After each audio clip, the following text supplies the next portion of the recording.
Nigerian Afrobeat singer Adeboye, popularly known as Portable, has challenged the General Overseer of the Redeemed Christian Church of God, Pastor Adeboye, over his 2025 prophecies and called him a liar. NaijaNews reported that Pastor Adeboye gave some prophecies for 2025 during the church crossover service held in Shimawa, Ogun State.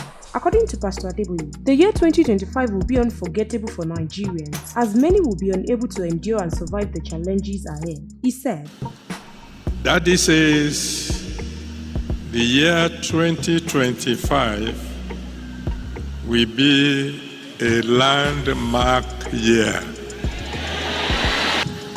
It will be a year nobody will ever forget.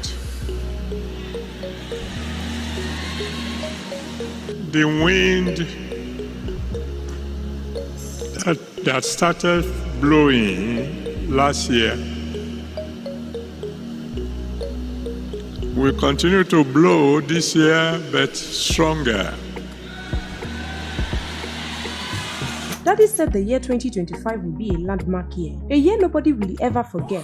The day someone has been waiting for will arrive this year. The wind that started blowing last year will continue to blow this year, but stronger. Earthly helpers will be replaced by heavenly helpers this year. Mockers will be louder and more aggressive, but unfortunately, many of them will not survive the year. It's unfortunate because God does not want the death of a sinner, but for them to repent. But some people have made up their minds not to repent. Daddy says some towns and villages will shout victory at last. Reacting to the prophecies of Pastor Adeboye, Portable disputed the prophecies describing them as lies. According to the Zazuze Krona, the prophecies by Pastor Adeboye were to perpetuate fear rather than instill faith. Portable declared that the dear prophecies would not apply to him or his family. He affirmed that 2025 will be his year of joy and that he will survive this year. We'll continue to serve you with trending news updates. Stay tuned to NaijaNews TV.